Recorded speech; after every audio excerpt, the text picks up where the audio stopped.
On va prêcher. Ce message, si je l'ai prêché il y a à l'église Saint-Laurent, c'est un message que je préparais depuis un moment. Le Seigneur m'a mis ça beaucoup à cœur. Parce que vous savez, nous sommes à la fin des temps. Amen. Nous sommes à la fin des temps et puis une des choses que le diable veut pour nous retarder, c'est de nous distraire. Et comme il veut nous distraire, il faut qu'on sache quel genre de distraction il peut utiliser. Nous avons déjà beaucoup de distractions. Il peut y avoir les films, les sports. Il y a beaucoup de choses. Moi aussi, je fais du sport. Je joue au tennis aujourd'hui. Moi aussi, je fais de l'activité, je dois souvent courir. Mais il ne faut pas que ça commence à prendre ton temps et t'empêcher de servir le Seigneur. Mais une des distractions que le diable va souvent apporter et que nous ne faisons pas attention, c'est dans l'église. Amen. Je n'ai pas envie de faire ça en 2 leçons parce que la semaine prochaine, ce n'est pas moi qui prêche. J'ai envie de finir ça aujourd'hui, donc je vais accélérer un peu. Si vous voulez tous les détails, j'ai bien détaillé dans les versets hier à Saint-Laurent. Mais on va prendre des questions aussi ici, parce qu'on va parler beaucoup de l'évangile, on va parler aussi de la tribulation. Amen. Frère Simplice, est-ce qu'il y a tu peux donner un micro à plusieurs personnes, comme ça, ils vont m'aider à lire. Je me donne à des personnes qui lisent vite, fort, avec... C'est ça. Okay. On va faire comme la... Vous pouvez laisser le micro, mais on fait comme la chaise dansante, celui qui attrape le premier. Allez. C'est bon?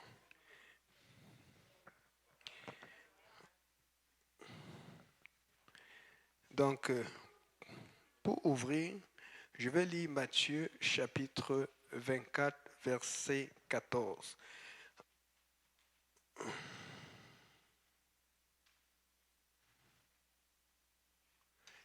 Je lis au nom du Seigneur Jésus. Cette bonne nouvelle du royaume sera prêchée dans le monde entier pour servir de témoignage à toutes les nations. Alors viendra la fin. Amen. Donc on sait qu'avant que la fin arrive, il y a la bonne nouvelle qui doit être prêchée. C'est ce que nous sommes en train de prêcher, l'évangile. Amen. Et vous savez, nous avons beaucoup de croyances. Et nos croyances sont dues au fait que nous avons des convictions qui viennent par le fait que nous avons grandi dans la Bible, mais d'autres n'ont pas seulement grandi dans la Bible, d'autres ont un passé religieux ou familial. Amen. D'autres ont eu des offenses, ce qui les a tétanisés. Ils ont dit, ah non, à l'église, si on fait mal, moi je préfère aller dans telle église. Et à cause de l'offense qu'il a eue, il a pris une direction par rapport à sa croyance, tu vois un peu. Et donc, fait que ce n'est pas nécessairement que ce qu'il croit est bon, mais c'est juste qu'il a décidé de bloquer son cœur à telle chose parce que l'être humain, sachez que l'être humain n'est pas parfait, mais rappelez-vous que Dieu est parfait et nous voulons la parole de Dieu qui est parfaite. Amen. Donc, mais d'autres, c'est à cause peut-être de la politique ou de certains courants. Et puis, tu sais, comme moi aujourd'hui, un truc que j'ai raconté à beaucoup de gens, c'est que, vous savez, moi, j'ai allé à l'église depuis très jeune. J'ai toujours vécu dans l'église. Amen. Et mon père était très évangélique et ils ont une des plus grandes églises au Cameroun aujourd'hui. Il est un ancien de cette église, mais bon, moi je ne me connais plus là-dedans parce que j'estime que je suis dans la vérité. Amen. Mais une des choses que je ne disais jamais à mon père, c'est parce qu'il y avait beaucoup de choses que je voyais que je n'appréciais pas, que je trouvais que non, ça ne marche pas. Un exemple, quand l'église était encore en construction, quand on avait déménagé, parce qu'avant on était dans une école, et quand on était dans l'école, c'était petit, et puis on a grandi, et puis on a commencé à acheter. Et quand on avait fait le terrain, on avait construit, c'est là où on s'est fait baptiser par aspersion, qui n'est pas un bon baptême, il faut être baptisé par immersion au nom de Jésus. On avait l'habitude de jouer, on avait l'habitude de se promener, et on connaissait tous les chantiers. Mais souvent, quand je me promenais, quand je jouais, je voyais un des anciens, très important dans l'église, c'est là où il se mettait derrière le poteau, il se mettait à fumer. Donc dans ma tête, j'ai regardé ça, j'ai dit, mais ça c'est quoi ça? Comment il est à l'église, il est important et il fume. Vous comprenez un peu? Donc c'est avec ça et un mélange de plein de choses que je me suis dit, j'ai eu une idée de l'église qui était comme, c'est là. Et puis moi-même quand je suis venu ici là, j'étais pieux, mais il y avait ce petit relâchement qui n'était pas là. C'est ce que je rencontre Pasteur Graham qui m'a fait, qui m'a présenté au Pasteur Kaozi pour qu'il me baptise et puis Pasteur Kaozi a fait le suivi. Amen. Donc, toujours, pourquoi j'apporte cela? C'est pour montrer que pour me retrouver où je suis, j'ai compris que si ce n'était pas ça, je ne serais jamais à l'église. Parce qu'il y a une chose que j'appréciais, c'est que moi, je trouvais mon papa sincère. Amen. Même s'il voyait ces choses. Mais je le voyais, c'est sûr qu'il y a des choses que je n'aimais pas, mais j'apprécie sa sincérité dans le Seigneur. Et c'est peut-être, je pense que c'est ça qui m'a communiqué cette recherche de la sincérité, de la droiture dans Dieu. Amen. Et quand je suis venu ici, là, je n'ai pas trouvé ça. J'ai vu que c'était pareil, les églises, c'était déjà façon. C'est ce que je trouve là où je suis. Et j'ai compris que là où je suis, c'est là où Dieu voulait que je sois. Si ce n'était pas ça, je vous promets, je n'aurais jamais été à l'église. Parce que pour moi, il n'y avait pas de bonne église. Et j'ai compris qu'en fait, quand tu vas à l'église, tu cherches Dieu. Mais il faut que tu sois capable de trouver une église que même s'il y a des imperfections, même s'il y a des personnes pas parfaites, tu sens qu'on est en train de te pousser à Dieu. Amen. Et j'aime beaucoup le témoignage de la sœur Jeannette. C'est la mère du frère Jeff. C'est quand elle est venue à l'église, elle disait ceci que quand elle venait au départ, vous savez, elle était fidèle. C'est comme, elle venait avant, le frère Jeff ne venait pas. C'est pas la suite qu'on a fait nos activités JPNL. Frère Gauthier se rappelle. Un jour, on l'a amené à la maison, chez moi, à Tuc, et puis après, finalement, elle a été comme, on l'a amené, on l'a baptisé, et puis là, il est resté à l'église constamment avec elle et tout. Mais avant, la seule qui venait fidèlement, c'était la sœur Jeannette. Et elle marchait. Elle prenait, les gâteaux, elle nous a bénis. Elle marchait avec des grosses assiettes comme ça. Elle venait à l'église, elle apportait le gâteau. Et souvent, elle apportait beaucoup au pasteur et à ce joli, mais eux, c'était beaucoup pour trop. Donc, chaque fois qu'il y avait un rejet, c'était chez nous, un frère Simplice, on se rappelle. Mais il y a une chose qui m'avait marqué. Elle disait, quand elle venait à l'église, elle ne croyait pas toutes ces choses qu'on disait et tout ça. Elle disait, vous êtes trop Dieu, vous êtes comme ça, tout là. Mais elle dit, chaque fois qu'elle revenait, c'est parce qu'elle ressentait la sincérité et elle sentait la présence de Dieu. Et l'autre chose qu'elle a dit, c'est que chaque fois qu'elle venait, on lui donnait envie de servir Dieu. Vous savez, il y a des gens qui ressentent ce que Dieu veut leur faire faire. Mais au lieu de regarder ce que Dieu veut leur faire faire, ils regardent d'abord ce que les autres font. Oui, la Bible même dit, Jésus abrège cela, il dit, faites ce qu'ils disent, ne faites pas ce qu'ils font. Parce que les pharisiens connaissaient la parole, la Torah, donc ils allaient dire des choses de la Bible. Mais dans les faits, ils ne faisaient pas. Donc Jésus te dit, mais il dit, c'est vrai. Mais toi-même, tu vois qu'il ne fait pas l'exemple. Mais tu fais quand même ce que la Bible dit. Amen. Donc, toujours pour cela, donc on va regarder alors. Le point que je veux apporter, c'est que quand vous voyez toutes les religions, qu'est-ce qui fait à ce que ce ne soit pas les catholiques qui ont raison? Qu'est-ce qui fait à ce que ce ne soit pas les évangéliques ou les presbytériens? Ça fait beaucoup de religions, amen. Pourquoi ça ne peut pas être eux qui ont raison? Vous savez ce qui va faire la différence? C'est le jugement dernier. Mais vous devez lire tout ce que Dieu dit par rapport au jugement. Il y a une chose que Dieu dit par rapport au jugement, c'est sa sévérité. Il a dit, les gens qui vont aller à droite vont aller à droite et les boucs vont aller à gauche. Les brebis, parce qu'elles sont maniables, elles sont malléables, elles acceptent de se faire tondre. Amen. Donc, si Dieu est aussi sévère, si Dieu est aussi sérieux, si Dieu est aussi strict, ça veut dire que nous devons prendre le temps de nous assurer que nous sommes en train de faire la bonne chose, que nous sommes en train de vivre de la bonne façon. Écoutez, quand tu lis la Bible, tu ne peux pas arriver devant Dieu, tu commences à pleurer, tu dis, Seigneur, tu ne peux pas m'envoyer en enfer. Il va t'envoyer en enfer. La Bible dit que Dieu est lié par sa parole. Le seul endroit où tu peux prier, Seigneur, tu ne peux pas m'envoyer en enfer, c'est maintenant alors que tu es vivant. Dieu essaie de crier cela à beaucoup de gens. Mais les gens ne comprennent pas. Je répète encore, le seul endroit où tu peux crier maintenant à Dieu et pleurer, pleurnicher, faire les mouvements, tout ce que tu faut, c'est maintenant. De l'autre côté, quand la fin est arrivée, la fin est arrivée. Tu vas pleurer, tu vas crier, tu vas chercher des avocats, tu vas dire n'importe quoi. Si tu dois aller en enfer, tu vas aller en enfer. Et Dieu ne fait que crier cela dans la Bible. Donc nous devons être sérieux avec cela. Vous savez, quand tu es sérieux avec cela, tu vois le jugement de Dieu, la sévérité de Dieu, la colère de Dieu qui arrive, la fin qui arrive et les événements qui nous montrent que la fin arrive. Écoute, c'est ça qui va te diriger dans la vérité. Parce que la Bible dit que Dieu va te montrer même tes pensées. Ce qui veut dire que quand je parle, si tu es touché, Dieu le sait. Si tu n'es pas touché, Dieu le sait. Si tu fais semblant, Dieu le sait. Si tu ne fais pas semblant, Dieu le sait. Je ne sais pas. Nous, on peut juste savoir quand on voit quelqu'un pleurer, quand on voit quelqu'un crier, quand on voit quelqu'un tomber au sol, quand on voit quelqu'un vraiment se lamenter, bouger. Amen. Et donc, est-ce qu'on peut lire, je sais qu'on le connaît déjà, mais on va lire. Qu'est-ce qui nous permet de savoir ce que Dieu veut? Avant ça, quelqu'un peut lire 1 Corinthiens 1, verset 10 à 17. 1 Corinthiens 1, verset 10 à 17. C'est quelque chose que Dieu nous demande. Il demande à tous les gens qui sont dans la foi. 1 Corinthiens 10, verset 10 à 17.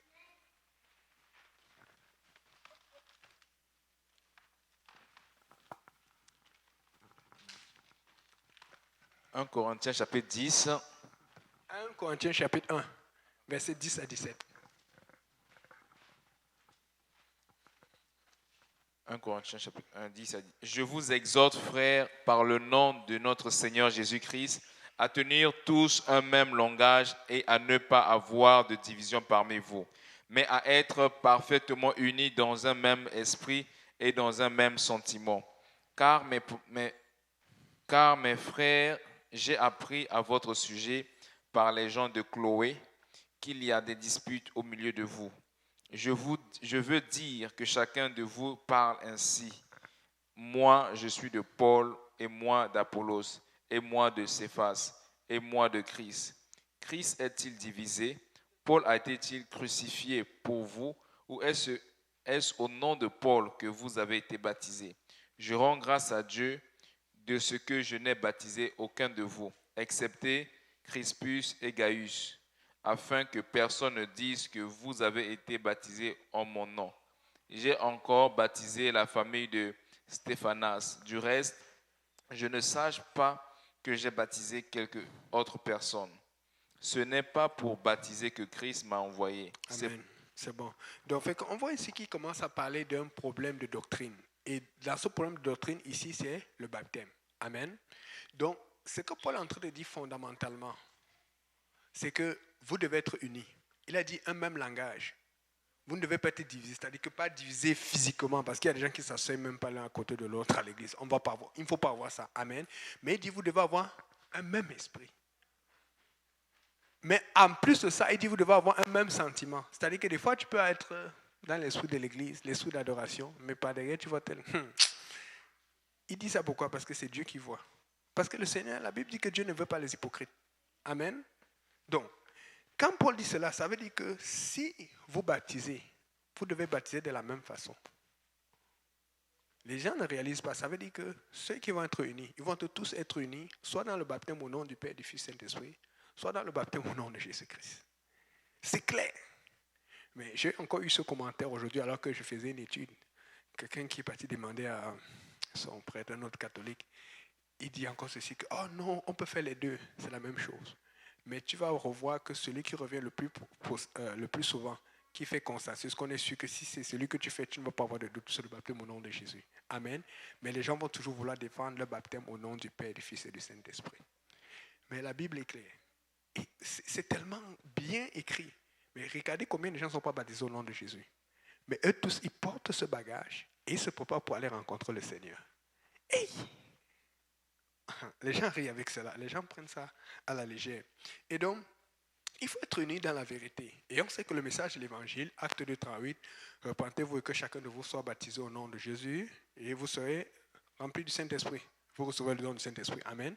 Donc on sait qu'il faut que tu sois rempli du Saint-Esprit en parlant en d'autres langues. Ça aussi, si vous voulez qu'on vienne, venez étudier, on va vous montrer. Ce n'est pas nous qui l'avons inventé. C'est écrit dans l'Église, dans la Bible, pardon. Cherchez dans la Bible. Regarde tous les endroits où on reçoit le Saint-Esprit. Moi, dans l'église ou dans d'autres endroits, j'ai vu des gens qui tremblaient, qui tombaient, qui criaient, qui pleuraient. Mais je ne vois pas ça dans la Bible. Partout où on reçoit le Saint-Esprit dans la Bible, je vois des gens qui parlent en d'autres langues. Amen. Donc, nous, on dit qu'on se refait dans la Bible, et même ceux avec qui je discutais aujourd'hui, ou d'autres que je discute souvent dans la semaine, vous savez comment ils nous appellent? On dit vous êtes des by the Bible. Vous êtes seulement par la Bible. Maintenant, si on nous accuse d'être seulement par la Bible, qu'est-ce qu'on fait de mal? Il dit vous êtes trop by the Bible. Il dit que non, l'autre dit pas un peu, l'autre, mon prêtre a dit qu'il y a un peu de raisonnement, il y a de la logique, il faut justifier ça par telle chose. Tu veux justifier par quoi? Nous, on peut faire être by the Bible pour que quand tu arrives devant Dieu, tu dis Seigneur, j'ai laissé la logique et le raisonnement, j'ai utilisé ton livre. Qu'est-ce que tu vas utiliser pour te défendre devant Dieu? Je suis en train d'avertir à quelqu'un parce que quelqu'un va se trouver devant Dieu. Dans combien de temps, je ne sais pas. Mais tu vas te trouver devant Dieu et Dieu va te montrer ce message. Tu vas utiliser quoi comme argument? La logique? Ta réflexion, ton intelligence, c'est Dieu qui a créé même l'intelligence. Amen. Donc, quelqu'un peut lire Jean 15, versets 1 à 8. En attendant, je dis rapidement, la Bible dit que, Paul dit dans 1 Corinthiens 15, versets 1 à 4, je vous prêche frère, l'évangile par lequel vous avez cru et par lequel vous êtes sauvés. Autrement, vous aurez cru en vain. Il dit clairement que si tu crois à l'évangile, c'est ça qui te sauve. Mais si tu crois autrement que l'évangile que je vous prêche, tu as cru en vain. Et il parle de l'évangile, la mort, l'ensevelissement et la résurrection de Jésus-Christ. Et nous savons que c'est là appliqué pour nous comment? Parce que quand Jésus est mort, toi, la mort, pour toi, c'est ta repentance. Tu meurs dans ta volonté et tu revis dans la volonté du Seigneur Jésus. Amen. Jésus a été enseveli. Mais toi, tu es enseveli dans l'eau. Imagine si on devait t'ensevelir dans la terre comme Jésus. Ça allait être des baptêmes longs et salissants. Et Dieu a vu que tu as besoin d'eau pour te laver. Il dit, ok, comme tu te laves même déjà avec l'eau, je vais t'aider à même mieux te laver, mais te laver spirituellement. Et tu le fais juste une fois, mais de la bonne façon. Et puis après, la résurrection du Seigneur. Et nous, on ressuscite en nouveauté de vie dans le Seigneur en recevant le don du Saint-Esprit avec l'évidence de parler en d'autres langues. Quelqu'un peut lire donc Jean chapitre 15, verset 1 à 8, s'il vous plaît.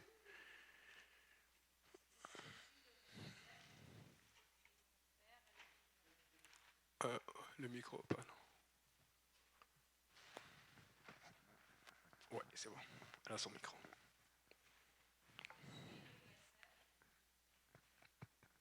Et mon Père est le vigneron. Amen.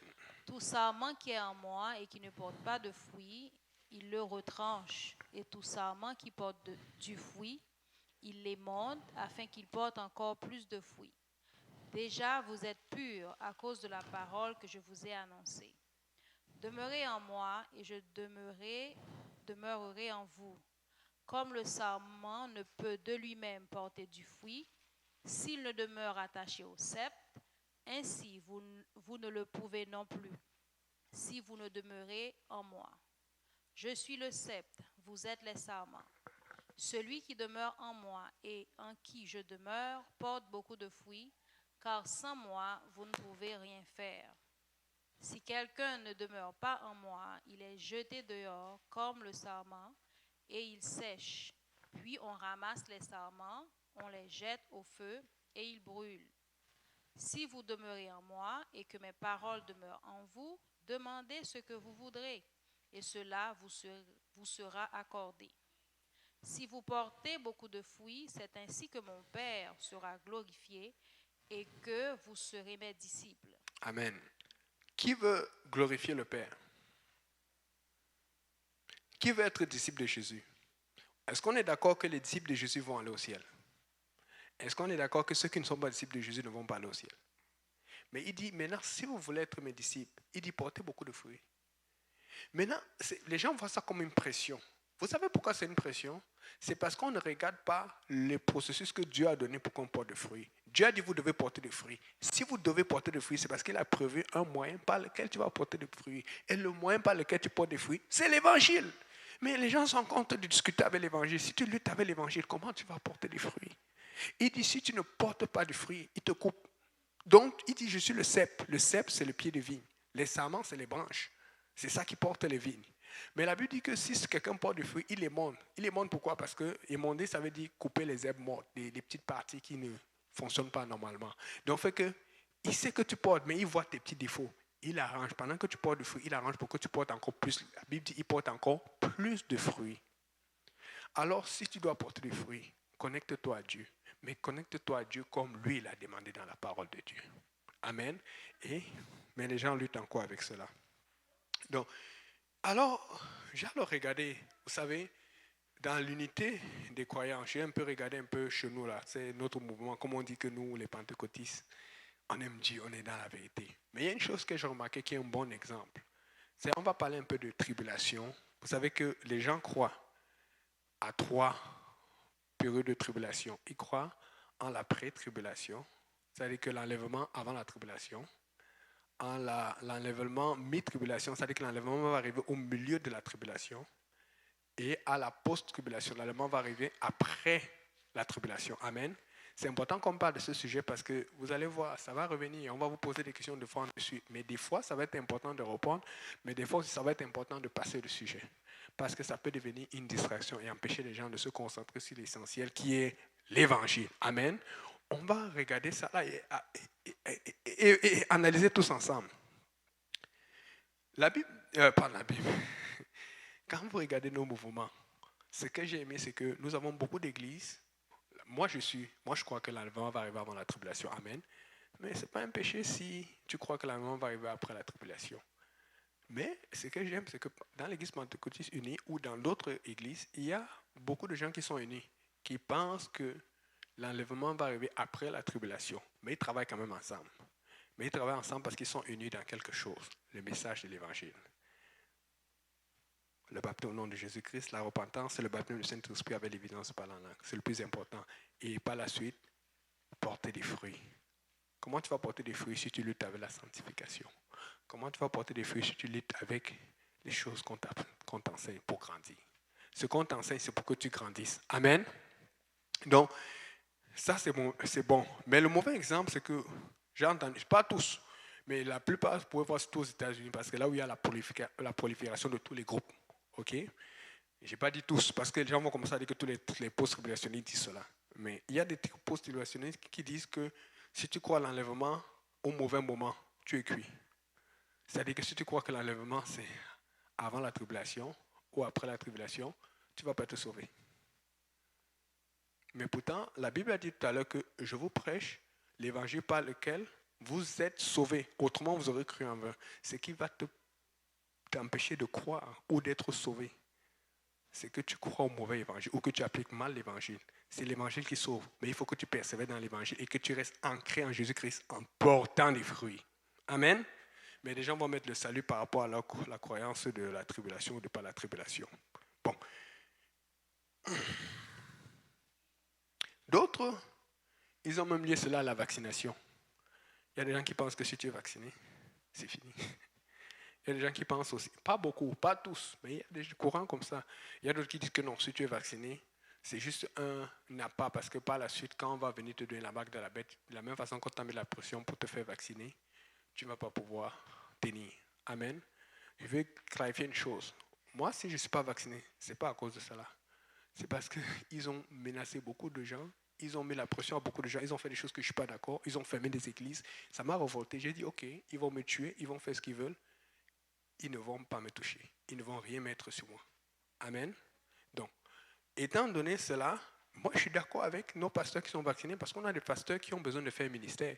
Comment on va faire ceux qui sont missionnaires en Afrique, qui sont missionnaires en Europe et tout ça là? Il y a des gens qui ne connaissent pas Jésus. Il y a des gens qui même connaissent, mais ce sont eux qui enseignent. Mais s'ils ne sont pas là pour les éduquer, ces pasteurs ont besoin aussi de fonds. Ils repartent se recharger aux États-Unis, au Canada, mais même pas se recharger, ils ne pourront pas se ressourcer familièrement. Vous savez que quand tu es missionnaire, ce n'est pas facile. Tu passes 1 an, 2 ans sans voir ta famille. Il faut que tu retournes.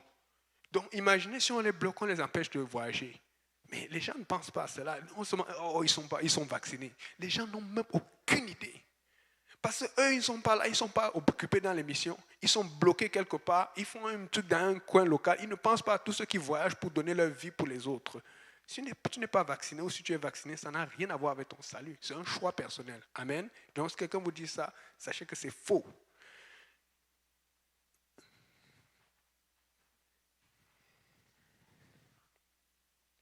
Donc je vais dire à quelqu'un que si tu obéis à l'évangile, que tu persévères, vous savez, quand tu portes des fruits, il y a quelqu'un qui va se présenter, on l'appelle le diable. C'est pour ça que la Bible dit dans 1 Pierre 4, verset 12, « Bien-aimés, ne soyez pas surpris de la fournaise qu'il y a autour de vous pour vous éprouver. » Parce que maintenant, quand tu sers le Seigneur, c'est dur. Ce n'est pas facile. Et je sais, nous sommes là. Amen. Je le vois, moi aussi je vis. Et quand tu vis pour Dieu maintenant, puisque, regarde, il y a des chrétiens qu'on tue déjà, il y a d'autres qu'on ne tue pas, mais qu'on met la pression, qu'on fait tout genre d'injustice. Si tu subis cette pression, ce genre d'injustice, qu'est-ce qui va te faire peur dans la tribulation? Ce qui veut dire que si tu es en train de vivre pour Dieu et que tu portes des fruits, comme Dieu te dit de porter des fruits, que l'enlèvement soit avant la tribulation, pendant la tribulation, après la tribulation, tu vas passer, puisque tu es en train de porter des fruits. Mais souvent, beaucoup de gens qui prêchent ces choses ne portent même pas de fruits. Ils sont seulement ancrés à des déclarations ou à des croyances ou à des connaissances ou à des choses, mais ils ne sont même pas capables de vivre pour Dieu comme il faut vivre pour Dieu. Amen. Et c'est ça le principe. Quand tu viens à Dieu, tu grandis. Maintenant, tu grandis parce que dans le fond, Jésus a dit dans Jean 3, verset 6, que si tu n'es né d'eau et d'esprit, tu ne peux rentrer dans le royaume des cieux. Amen. Tu nais, donc tu viens de naître. Quand tu nais, il faut que tu grandisses, n'est-ce pas? Il n'a pas encore affecté le problème de grandir. Il a commencé par la nouvelle naissance. C'est en 15 ou dans d'autres versets, il commence à dire qu'il faut porter des fruits. C'est quand tu grandis que tu portes des fruits. Mais les gens calent à la nouvelle naissance. Amen. Donc, fait que quand tu portes des fruits, c'est là où c'est difficile parce qu'il faut que tu sois encadré, il faut que toi-même tu fasses des choses, il faut que tu essayes. Mais quand tu portes des fruits, tu commences à vivre pour Dieu. Tu commences à montrer Jésus-Christ à travers toi. Et c'est là où on voit souvent l'extérieur, on voit souvent certaines choses, la façon de parler, le comportement. Amen. Des fois, je fais un peu le boucan là, mais avant, là, j'étais pire que cela. C'était toujours en train de vouloir marcher comme les... ou de vouloir mettre les jeans qui descendent ici, puis tu appuies, tu essaies de... Yo, ça, man. Mais le Seigneur, il a redressé un peu mes pieds. Donc là, maintenant, je pense que je suis un peu plus responsable, plus pasteurisable. Amen. Et donc, et le Seigneur change son attitude, ton habillement, ta façon de voir, ta façon de faire. Mais regardez une chose. Quand tu arrives maintenant dans la tribulation, ce qui se passe, c'est que Dieu, il regarde ces gens qui résistaient au message, mais qui avaient un fondement de Christ. Ou ces gens qui n'ont jamais entendu parler de Christ, mais Dieu veut dire, ok, on va leur donner une chance pour voir s'ils sont capables de refuser la marque de la bête à cause de moi. Parce que tout le monde a entendu parler de Jésus-Christ d'une façon ou d'une autre. Amen. Et le principe, ceci, c'est que maintenant, Dieu nous demande de vivre pour lui. Mais après, plus que théoriquement, pour nous qui croyons en l'enlèvement, on va voir pour ceux qui ne croient pas en l'enlèvement avant, mais qui croient après, plus que théoriquement, l'Église est partie. Et là, il n'y a plus personne pour baptiser au nom de Jésus. Il n'y a plus personne pour faire les suivis, les âmes et tout, pour faire les grandes conférences et tout. Mais ceux maintenant qui veulent se baptiser, puisqu'il n'y a plus rien à faire, la seule chose qu'il faut faire, c'est mourir pour Dieu. C'est pour ça que la tribulation, on dit c'est 7 ans, mais dans le fond, quand tu lis la Bible, c'est 3,5 ans. Mais tu vas faire grandir quelle âme en 3,5 ans? Je sais qu'il y a des gens qui grandissent en 1 an, mais la plupart des gens dans l'église, souvent c'est en 4, 5, 6 ans, 7 ans que tu vas les faire grandir. La tribulation, c'est 3,5 ans. Et maintenant, est-ce que tu savais dire que tu fais évangéliser tout le monde, tu vas parler de Dieu tout le monde à la 0 année du 3,5? Qu'est-ce que tu vas faire de ceux que tu vas connaître après 2,5 ans de tribulation? Ils auront le temps de grandir quand? C'est maintenant que tu dois grandir dans le Seigneur. Tu n'as pas le temps de grandir dans la tribulation parce que vous êtes dans la pression. Dans la tribulation, la seule chose pour faire, c'est de mourir et rencontrer ceux qui sont morts aussi à cause de leur croyance de l'évangile. Amen. Donc, on continue. Et Romains 1, verset 16. Quelqu'un peut lire Romains 1, verset 16. Est-ce que quelqu'un d'autre peut regarder Acte 14, verset 5 à 7? On va lire rapidement. Et puis quelqu'un d'autre va lire Acte 15, verset 1. Donc Romains 1, verset 16, Acte 14, verset 5 à 7. Et l'autre, Acte 15, verset 1.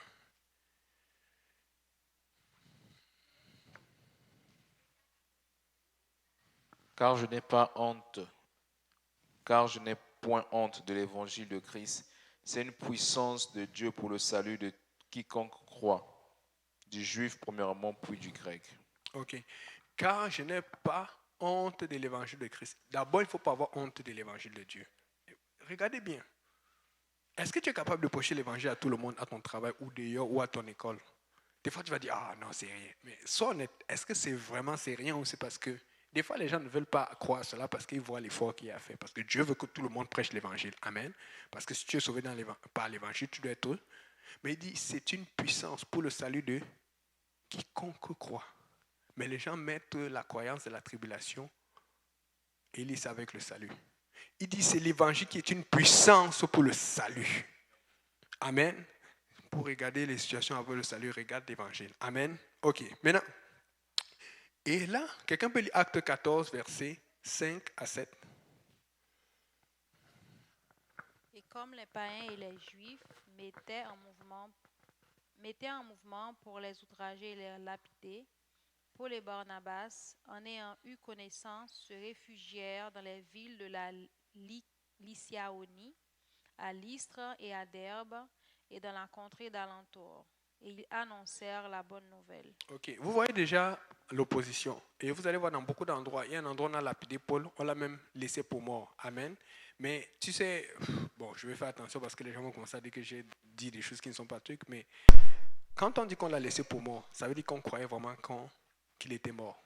Amen. Et certains historiens, ce n'est pas écrit dans la Bible, mais moi aussi j'ai tendance à croire. Quand on l'a laissé pour mort, je pense qu'on l'avait tué vraiment. Mais c'est Dieu qui l'a ressuscité. Parce que tu vois dans l'autre endroit, 1 Corinthiens 12 ou 14, là où il dit « Il m'a été donné de voir des choses qui n'est pas permis à l'homme de voir ». Il dit qu'il a parlé du 7e, je ne sais plus combien, truc là. Mais moi, je pense que c'est à ce moment-là, et Dieu l'a fait ça pour l'encourager, pour le motiver, pour dire « Voici là où tu viens ». Mais ce n'est pas le temps. Va travailler. Pour lui dire que si tu es en train de souffrir, c'est pour une bonne raison. Donc quand il dit « On m'a lapidé, on m'a laissé pour mort », moi, je pense qu'on l'a vraiment tué. Mais n'allez pas dire que frère Yannick a dit ça dans la Bible. C'est une opinion. Amen. Mais Dieu l'a ressuscité pour dire ce n'est pas encore fini. Tu as encore à travailler. Donc, fait que même si on ne l'avait pas tué, même si on te lapide, même si on a en tout te jeté des cailloux, si on a en tout te fait, écoute, si on te lapide maintenant, alors que tu sers le Seigneur, ou si on l'a lapidé il y a 2000 ans, alors qu'il servait Dieu, où est la différence avec la tribulation? Puisque la tribulation va te tuer. Donc, je suis en train de vous dire que si tu es en train de vivre pour Dieu comme Paul et que tu es en train de grandir, pourquoi tu vas avoir peur de la tribulation? Vous comprenez le principe? Si tu ne grandis pas, tu vas avoir peur de la tribulation. Je vous pousse à grandir. Je vous exhorte à grandir. Pour que si la tribulation c'est après, avant ou au milieu, vous n'ayez pas de crainte à avoir parce que vous serez capable de traverser quoi qu'il arrive. Amen. Nous devons grandir parce que Dieu a dit porter des fruits. Quand Dieu dit quelque chose, faites-le parce que sinon ça va être dur. Nous devons grandir. Et là, la Bible dit dans Acte 15, verset 1, j'ai lu quelques hommes venus de la Judée enseigner les frères en disant, si vous n'êtes pas circoncis selon le rite de Moïse, vous ne pouvez pas être sauvés. Vous voyez? On voit des gens qui sont venus enseigner quelque chose sur la circoncision. Et vous voyez, la Bible enseigne que la circoncision, c'est la circoncision du cœur. Et aujourd'hui, quand tu es enfant de Dieu, tu es circoncis spirituellement par le baptême au nom de Jésus. Amen. Parce que si ce n'est pas ça, là, on est compliqué. Parce que moi, je connais beaucoup de jeunes et d'autres à qui je fais l'étude biblique qui ne sont pas circoncis physiquement. Parce que, amen. Mais maintenant, qu'est-ce que je fais? Imaginez si je dois maintenant leur prêcher la circoncision. Je leur montre ce verset. Je me rappelle quand je leur montre ce verset, j'ai expliqué ça. Ils étaient... Parce que nous, en Afrique, chez les Arabes et chez les Juifs, on n'a pas... Parce que ça fait partie de notre culture. Mais ici, là, il y a beaucoup d'enfants qui ne sont pas circoncis. Imagine quand on a le réveil, on commence à dire service de circoncision.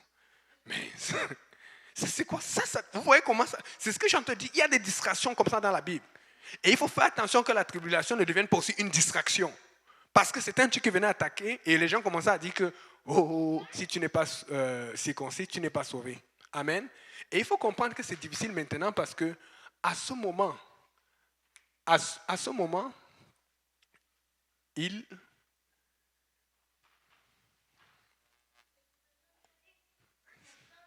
Ok. À ce moment... Alléluia. Quand tu te circoncis étant grand, c'est beaucoup plus difficile que quand tu es jeune. Amen. Parce que c'est très douloureux. On a vu l'histoire d'un fils de Jacob qui a tué des gens parce qu'ils étaient circoncis.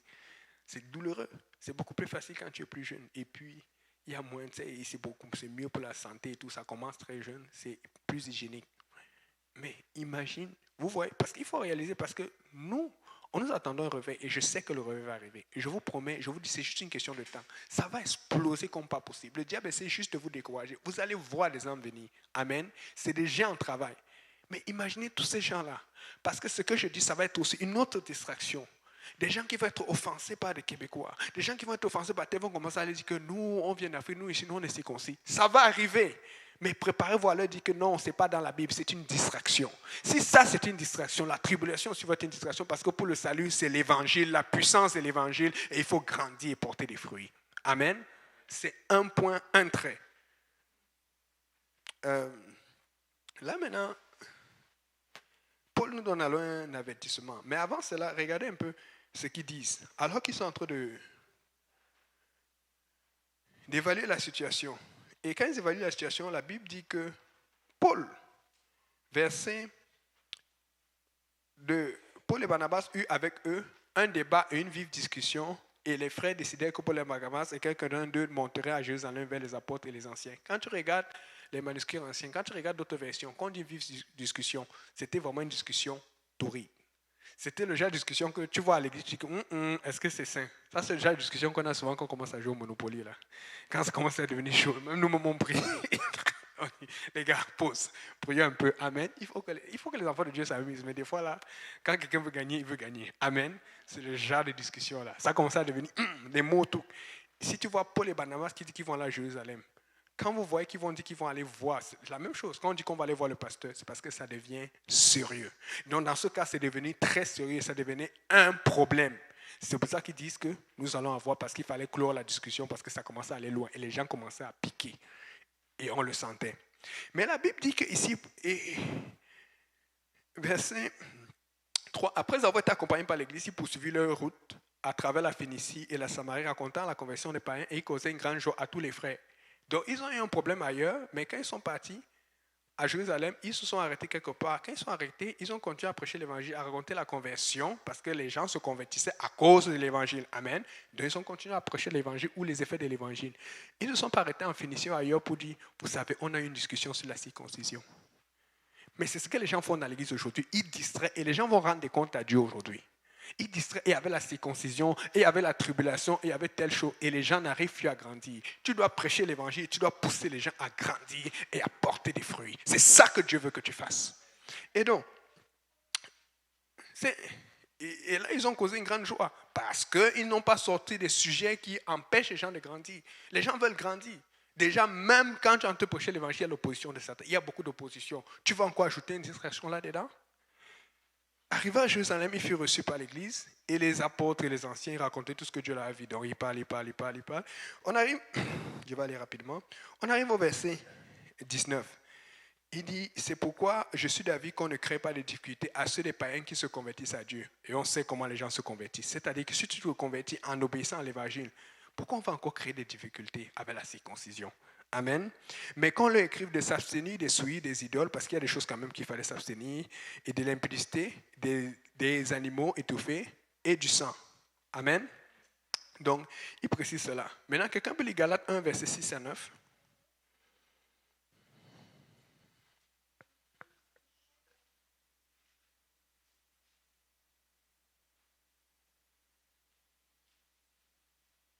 Galates 1, verset 6 à 9.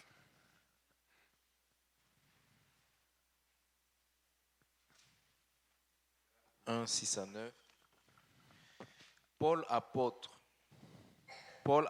non de la part des hommes, ni par un homme, mais par Jésus-Christ et Dieu le Père, qui l'a ressuscité des Oui, va morts. directement à verset 6 à 9. Ah, 6 à 9, ok. Je m'étonne que vous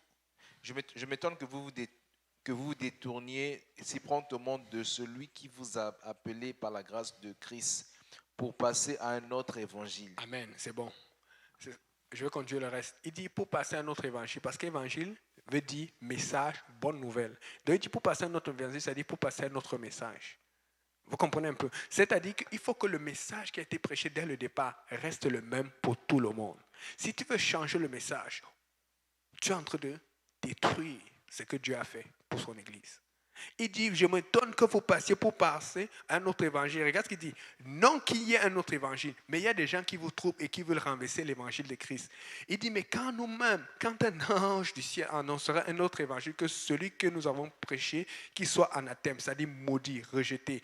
Nous l'avons dit précédemment, je le répète à cette heure, si quelqu'un vous annonce un autre évangile que celui que vous avez reçu, qui soit anathème. Il dit maintenant, est-ce la faveur des hommes que je désire ou celle de Dieu? Cherchez Dieu sincèrement. Amen. Cherchez Dieu. Parce que si vous cherchez les hommes, ça va être un problème. Si vous cherchez la gloire, ça va être un problème. Cherchez Dieu, que Dieu soit élevé. Et quand tu élèves Dieu, Dieu va t'élever, on va le voir. Mais élevez Dieu. Ne cherchez pas à vous élever. Amen. Donc, on voit clairement qu'il dit qu'il y a une malédiction, celui qui va changer le message de Dieu. Donc, la seule façon d'être safe, c'est de prêcher l'évangile et de grandir dans l'évangile et de porter des fruits. Amen. Amener des gens à l'église, amener des gens à être baptisés, convaincre des gens de changer de vie, convaincre des gens d'arrêter de fumer la cigarette, convaincre les gens qui sont dans les beuveries, qui sont dans l'alcoolisme, qui sont dans la drogue, qui sont dans la promiscuité, qui sont dans la fornication, convaincre les gens qui sont dans l'adultère, les gens qui sont dans tous ces mots que la Bible prêche clairement, que la Bible invectivise. Donc,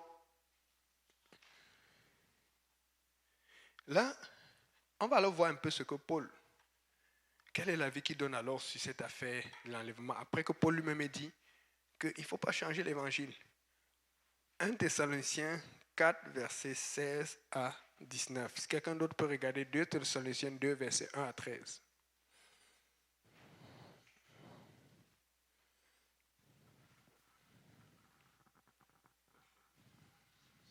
Versets 16 à 19. 16 à 19. Car le Seigneur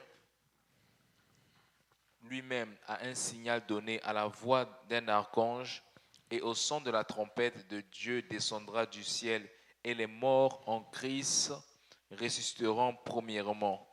Ensuite, nous les vivants qui serons restés, nous serons tous ensemble enlevés avec eux sur les nuées, à la rencontre de notre Seigneur dans les airs, et ainsi nous serons toujours avec le Seigneur. Consolez-vous donc par ces paroles. Amen. Donc ça, c'est ce que nous utilisons pour montrer que ça, c'est l'enlèvement qui est prêché par Paul. Amen. Et que ce soit les tribulationnistes, mi, post ou pré, on est d'accord que ça parle de l'enlèvement. Maintenant, le problème qu'il y a là-dedans, c'est que les gens situent cet événement avant, d'autres situent pendant, d'autres situent après. Amen.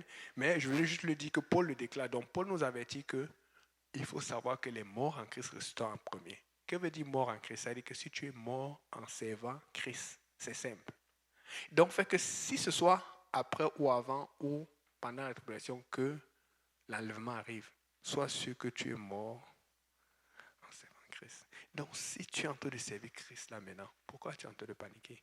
Plus que si tu meurs avant que Dieu ne revienne, tu vas ressusciter en premier. Mais si tu ne meurs pas, ceux qui sont morts en servant Christ vont ressusciter et toi tu ressuscites après. Donc, vous voyez que finalement, la tribulation devient une distraction. Ça devient une distraction. Parce que si tu sers le Seigneur, amen, et moi, bon, ça va être mon avis. Quand je médite, je pense que ce sont ces gens qui niaisent avec le baptême au nom de Jésus. Ces gens qui niaisent avec la sanctification. Ces gens qui niaisent avec les choses que Dieu leur prêche. Et je vous dis, c'est mon avis. Je n'avais pas dit que c'est la Bible. Et quand ils luttent avec cela, Dieu leur dit, ok, eux, ils vivaient pour moi à temps plein. Ils ont vécu toutes les difficultés du monde. Amen. Ayant vécu toutes les difficultés du monde, comment est-ce que tu veux que je te les prenne? Je les prenne en même temps que toi. Donc Dieu dit, ok, je vais d'abord les prendre en enlèvement. Et après, maintenant, je vais te laisser. Comme je t'aime, je ne veux pas que tu aies un enfer. Mais je veux que, si tu n'as pas pu vivre pour moi, si tu n'as pas pu faire des changements dans ta vie pour moi, peut-être tu peux mourir pour moi, alors, puisque tu as dit que tu m'aimes. Puisque ce sont des gens qui disent beaucoup qu'ils aiment le Seigneur, que vous pensez que vous êtes dans la vérité. Nous, si on aime Dieu, Dieu dit, ah, vous m'aimez, ok, je vais me souvenir de vous. Parce que Dieu veut sauver tout le monde. Mais quand vous m'aimez, alors, vous savez, eux, ils ont vécu, ils ont fait des efforts. Vous avez dit que ce n'est pas dans la Bible. Même si ce n'est pas dans la Bible, ils ont quand même fait des efforts. Tu as vu leur souffrance, tu as vu leur vie, tu as vu comment ils payaient la dîme, comment ils changeaient, comment ils vivaient pour tous les jours, comment on les insultait, on les disait, vous êtes trop, vous ne vivez plus. Comment toi-même tu as dit que vous, on ne peut plus vivre, on ne peut plus écouter telle musique, on ne peut plus faire, on ne peut plus s'amuser, on ne peut plus sortir, on ne peut plus, on peut plus. Dieu dit, ok, bon, comme toi tu pouvais, attends un peu. Et là maintenant, ça devient le stress. On te dit, ok, comme tu es resté là et qu'ils sont partis, il faut que tu portes une marque. Non, on m'avait dit ça, que ça. Bon, tu ne veux pas porter la marque, est-ce que tu veux mourir? Et quand tu meurs, je te dis, tu arrives au ciel, tu commences à pleurer avec ceux qui sont partis. Et tu vois que là, maintenant, tu mérites ta place dans la présence du Seigneur. Tu vas faire quelque chose pour mériter ta place. Je suis en train de te dire, vous pensez que c'est dur de servir Dieu, c'est mieux de servir Dieu maintenant. Parce que maintenant, Dieu te demande de vivre pour lui, dans la persécution, l'oppression. Dans la tribulation, Dieu te demande de mourir pour lui. Qu'est-ce qui est plus facile, vivre ou mourir? Mais aujourd'hui, ça, tu prends ça comme un poids parce que vivre pour Dieu, c'est comme, wow, c'est la mort pour moi, on ne peut plus vivre. De l'autre côté, 3,5 ans, ça va être comme une éternité. Alléluia.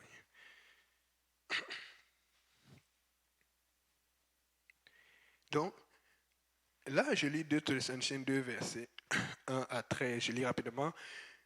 Pour ce qui concerne l'avènement de notre Seigneur Jésus et notre réunion avec lui, nous vous prions, frères, de ne pas vous laisser facilement ébranler dans votre bon sens et de ne pas vous laisser troubler par quelque inspiration, soit par quelques paroles ou quelques lettres qu'on dirait venir de nous. Donc, quelqu'un qui a une inspiration, une révélation. Il n'y a pas de révélation avec l'évangile. L'évangile a déjà été donné. La mort, la résurrection du Seigneur Jésus. Amen. Donc, fait que personne ne vous se dise d'aucune manière, car il faut que l'apostasie soit arrivée avant et qu'on ait vu paraître l'homme du péché, le fils de la perdition, la verset qu'il s'élève au-dessus de tout ce qu'on appelle Dieu ou de ce qu'on adore. Ça s'assoit dans le temple de Dieu, se proclamant lui-même Dieu. Ne vous souvenez pas que je vous disais ces choses quand j'étais encore chez vous et maintenant vous savez ce qu'il retient afin qu'il paraisse en son temps. Et c'est là où il y a souvent des hic, comme Léon dit, sur le pasteur quand on dit souvent les Romains, les Gaulois s'empoignaient. On dit ce qui le retient. D'autres personnes, les post-tribulationnistes, d'autres personnes pensent que c'est un mystère ou c'est une situation. Nous, l'Église, les pré-tribulationnistes, on pense que c'est le Saint-Esprit ou via l'Église parce que c'est le Saint-Esprit qui enlève l'Église. Amen. Mais mettons ça à côté, puisqu'il est dans le même verset. C'est lui qui entend parler d'un enlèvement, que ce soit post, mi ou pré-tribulation. La Bible dit qu'il parle de comment l'Antéchrist va venir, mais il dit maintenant au verset 13, pour nous frères bien-aimés du Seigneur, nous devons à votre sujet rendre continuellement grâce à Dieu parce que Dieu vous a choisi dès le commencement pour le salut, par la sanctification de l'esprit et la foi en la vérité. Il y a encore la sanctification. Dieu vous a choisi par la sanctification et la foi en la vérité. Ainsi donc, c'est à quoi il vous a appelé par notre évangile. Il y a toujours l'évangile qui revient. Donc, quelle que soit la croyance de quiconque sur la fin, l'évangile, la persévérance dans l'évangile, amen, c'est ça qui va te garder. Garde-toi dans l'évangile. Mais le problème, c'est que beaucoup de gens obéissent même à l'évangile, mais ne font rien pour que d'autres obéissent à l'évangile. Quand tu ne peux pas faire toi-même, va à l'église pour aider. Invite quelqu'un, participe à une étude biblique, fais quelque chose, c'est ce que Dieu a dit. Porte un fruit. Ne viens pas juste te réjouir, profiter et ne rien faire. Amen.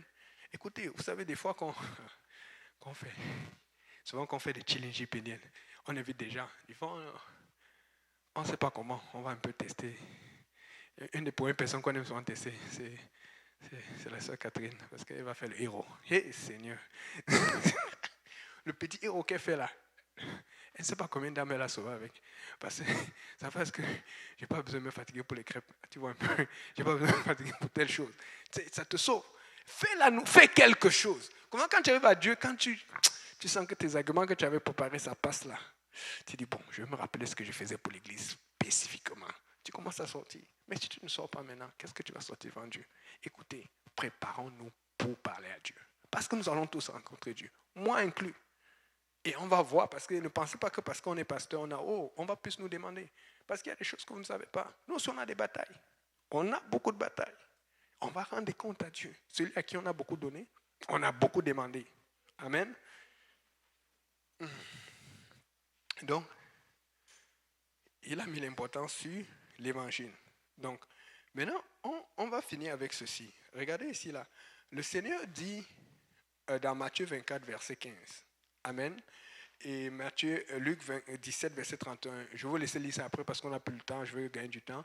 Et il va parler de la tribulation. Là où il dit, si tu es sur le toit de la maison, ne retourne pas. Amen. Si tu es ici, ne rentre pas dans la maison, fuis. Amen. Mais dans le même verset, le verset 36 à 44, il va dire de deux hommes qui seront ensemble. L'un sera pris, l'autre laissé. De deux femmes qui seront en tout le monde. L'une sera prise, l'autre laissée. Amen. Donc, tu peux voir dans ces versets qu'il y a deux événements distincts. Il y a la tribulation où tu vois les gens dire ne rentre pas. Parce que si on dit ne rentre pas, c'est que c'est chaud là-bas. On va te rattraper, on va te zigouiller. On te dit si tu es dans la montagne, ne descends pas. Si tu oublies que je ne vais pas à la maison parce qu'on va t'attraper. Amen. Et la Bible dit aussi à quelque part que deux personnes qui seront ensemble. Mais quand tu vois la façon dont c'est écrit, et tu lis même, la Bible, ils seront en train de mourir, ils sont en train de travailler, deux personnes qui seront au champ. Il n'y a pas de tribulation là-dedans. Ils sont paisibles. Mais ça ressemble beaucoup plus à notre temps, puisque nous sommes paisibles. Oui, il y a une pression spirituelle, mais il n'y a pas une pression physique, parce que la pression physique, c'est dans la tribulation, parce que dans la tribulation, on va te tuer physiquement. Maintenant, on est attaqué dans les rêves, on est attaqué surtout spirituellement. Oui, il y a des gens qui meurent pour Dieu maintenant, mais beaucoup de gens ne meurent pas pour Dieu, comme ils vont mourir dans la tribulation. Amen. Donc maintenant, si on commence à réfléchir, à penser, et qu'on essaie de mettre cela honnêtement après la tribulation, c'est-à-dire que post-tribulation. N'oubliez pas que pendant la tribulation, il y a beaucoup de gens qui sont morts. Des millions de personnes. Et même quand tu vois la Bible, ça dit des milliards, puisque une bonne partie de la terre est morte. Moi, j'ai du mal à croire ou à penser, peut-être quelqu'un le croit, que des milliards de personnes sont mortes après les 305 ans. Et puis maintenant, il y a encore un moment de paix. Et puis, là, finalement, l'enlèvement vient vous chercher. Moi, ça ne marche pas. Bon, peut-être les gens croient ça que ça marche. Bon, pour ceux qui croient à la mi-tribulation, ça veut dire que l'enlèvement arrive pendant qu'ils sont sous la tribulation. Mais il y a un problème parce que si vous êtes sous la tribulation, comment tu vas dire de deux personnes qui sont au champ? S'ils sont au champ, c'est qu'ils ne sont pas en train de fuir, ils sont en train de travailler. S'ils sont en train de monter, s'ils sont ensemble en train de faire quelque chose, mais qu'est-ce qui fait à ce qu'on sélectionne un, on ne sélectionne pas deux? C'est à cause du quotidien de l'un. L'un, chaque fois qu'il finit de travailler, il va prier ou il va à l'église. L'autre, il ne fait pas ça. Il va se promener, il va au centre-ville, il va chiller. Tu vois un peu? Qu'est-ce qui fait à ce qu'un sera pris, l'autre sera laissé? C'est à cause de son quotidien, de ses habitudes, de ses choix, de ses convictions. Amen. Et donc, fait que si un est pris, l'autre laissé, c'est parce qu'il y a quelque chose qu'il faisait couramment et que l'autre ne faisait pas. Alors, on les envoie dans un autre endroit. Amen. Et c'est pour ça que je suis certain que l'enlèvement, c'est avant la tribulation. Mais bon, n'allez pas mettre ça sur le salut. Ah bon? Amen. Et maintenant, il y a d'autres versets qu'on lit souvent. On va lire un verset. Il y a plusieurs. OK. Par exemple, je pense que c'est 1 Thessaloniciens 5, verset 9, que Paul dit. Je lis rapidement au nom de Jésus. Ça dit, « Car Dieu ne nous a pas destinés à la colère, mais à l'acquisition du salut par notre Seigneur Jésus-Christ. » Et quand on parle de colère, on fait ici référence, parce que nous sommes dans Thessaloniciens, il est en train de parler de la fin des temps. Et donc, on sait qu'il y a Dieu qui s'est mis en colère dans le temps de Moïse contre Israël et tout. Mais on parle d'une colère qui va arriver dans la fin des temps. Et de cette colère, on fait référence à la tribulation. Mais il y a des gens qui ne trouvent pas. C'est pour eux. Mais Dieu ne nous a pas destinés. Quand on dit Dieu ne nous a pas destinés à la colère, c'est-à-dire que lui, pour l'Église, ceux qu'il a fait, qui sont sauvés par l'Évangile, ils ne vont pas connaître la colère de Dieu. Mais ceux qui ne sont pas sauvés par l'Évangile, ceux qui n'ont rien fait, ce sont eux qui vont connaître cette colère dans la tribulation. Mais regardez quelque chose d'autre que Jésus dit et qui est problématique. Frère Moria, lis ça d'abord dans la version Louis II, c'est très important. On va voir la différence. Luc 21, verset 36.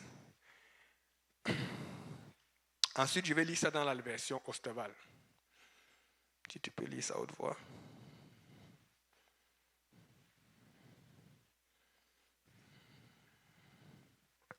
Luc chapitre 21, verset 26. Verset 36.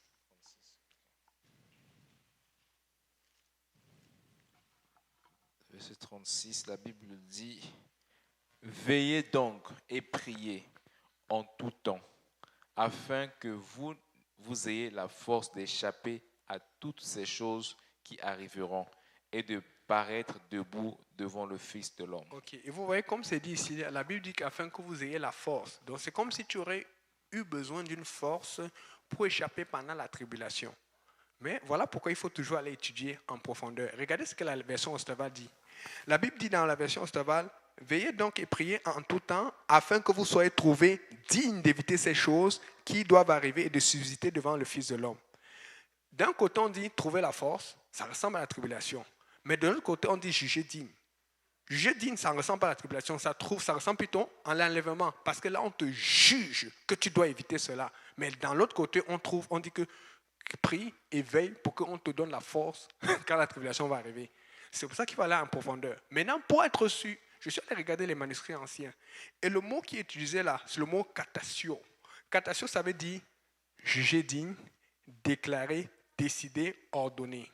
Ce qui veut dire que Dieu est en train de dire que si vous veillez et vous priez, on va déclarer que toi, tu ne fais pas la tribulation. On va juger que toi, tu ne mérites pas de faire cela parce que tu as déjà subi ce qu'il y a à subir sur cette terre, avec les moqueries, avec le poids de l'évangile, avec le suivi des âmes, avec tout ce que ça prend, la honte qu'on met sur toi, et jusqu'à ce que tu commences à faire comme Paul. Je n'ai point honte de l'évangile parce que c'est une puissance du salut pour quiconque croit. Amen. Alléluia, Seigneur. Et nous devons regarder alors cela.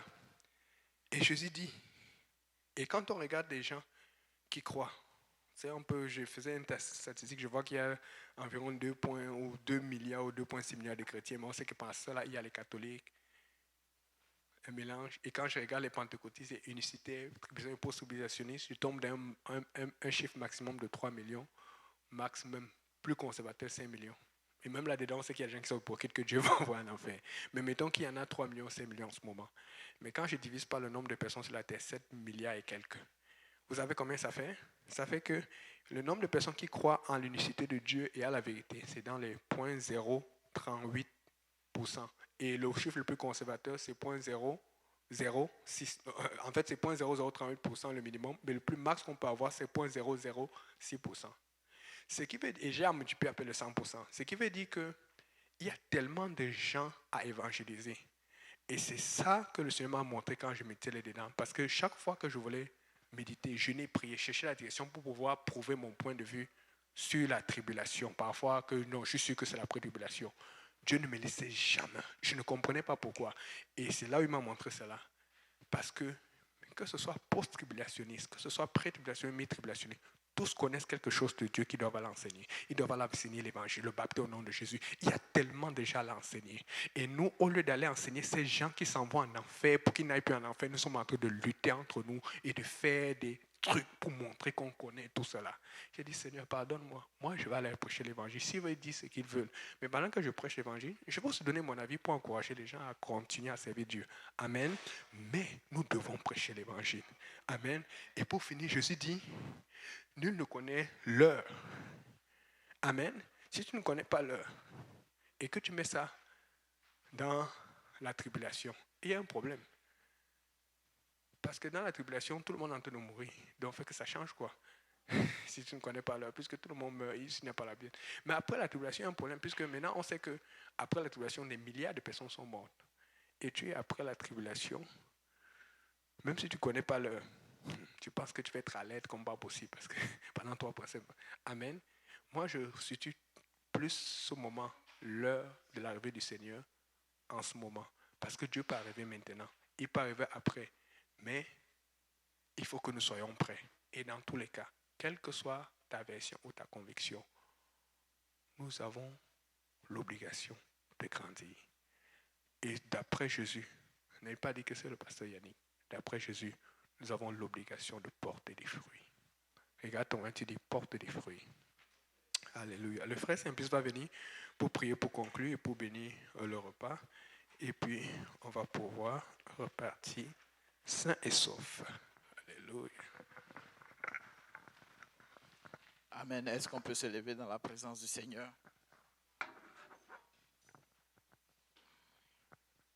Alléluia. Qui a reçu ce soir? Amen. Alléluia. Est-ce qu'on peut acclamer le Seigneur? Non, ça c'est pour moi. Est-ce qu'on peut acclamer le Seigneur de gloire? Oh, Rabashata, Seigneur. Yorobo sheketerebe kiraba. Yorobo sheter, yorobo shatayata rabakoturobo sheketerebe. Merci Seigneur, merci éternel Dieu de gloire. Élevons tous la voix et disons merci au Seigneur. Éternel Dieu de gloire, nous te louons, nous te rendons grâce. Nous te disons merci encore une fois, Papa, pour cette opportunité encore que tu nous as donnée, Seigneur, de nous baigner encore dans cette présence, Seigneur, par ta parole qui inonde ces lieux de jour en jour, de semaine en semaine, Seigneur. Éternel Dieu de gloire, nous ne voulons pas prendre cela pour acquis. C'est pourquoi nous te prions, Seigneur, que ces paroles soient scellées dans nos cœurs, Papa, par le sang que tu as versé à la croix, Papa. Oh, Roboshata, nous te louons, nous te rendons grâce. Souviens-toi de tous ceux qui ont besoin. Tous ceux qui ont besoin d'une direction, d'une guérison, éternel Dieu Tout-Puissant. Papa, que nous ne puissions pas nous taire. Papa, tu as prié enfin que nos cœurs soient tranquilles, Seigneur, par ces temps qui courent, qui annoncent, Papa, la fin de toutes choses, Seigneur. Papa, que nous ne soyons pas distraits, que nous ne soyons pas, éternel Dieu de gloire, troublés par les messages que nous entendons, Seigneur. Aide-nous à être zélés, Papa, à être forts, Seigneur, à continuer à parler de toi, Seigneur, partout où nous sommes, Seigneur. Que nous ne négligeons rien, Seigneur, que nous ne dormions pas, Papa. Même quand nous sommes tombés, Papa, réveille-nous, Seigneur, éternel Dieu de gloire, afin que nous fassions face à tout ce qui, éternel Dieu de gloire, veut nous troubler, Seigneur. Nous te louons, nous te rendons grâce. Souviens-toi de tous ceux qui ont entendu ce message, Seigneur. Nous te prions, Papa, que tu bénisses, que tu sanctifies la nourriture, Seigneur, et cette fraternité, Seigneur, éternel Dieu de gloire, et que toute gloire, Papa, te revienne. Éternel Dieu Tout-Puissant, souviens-toi de toutes ces requêtes qui ont été emmenées devant toi, afin que, éternel Dieu Tout-Puissant, nous puissions encore nous retrouver, Papa. Si tu n'es pas encore arrivé, Papa, dans cette semaine, la semaine prochaine, afin que, éternel Dieu de gloire, ton nom soit glorifié encore en ce lieu, Seigneur. Que toute gloire te revienne. Que le peuple de Dieu dise au nom de Jésus. Au nom de Jésus. Au nom de Jésus. Au nom de Jésus. Au nom de Jésus. Au nom de Jésus. Alléluia. Vous savez, quand on crie fort, c'est le signe qu'il y a une conviction. Alléluia. Et que le Seigneur va ébranler, n'est-ce pas, oh Rabashata, toutes ces montagnes qui sont devant nous. Amen. Alléluia. Est-ce qu'on peut dire encore une fois, au nom de Jésus? Au nom de Jésus. Alléluia. Soyez bénis et à mardi prochain. Amen.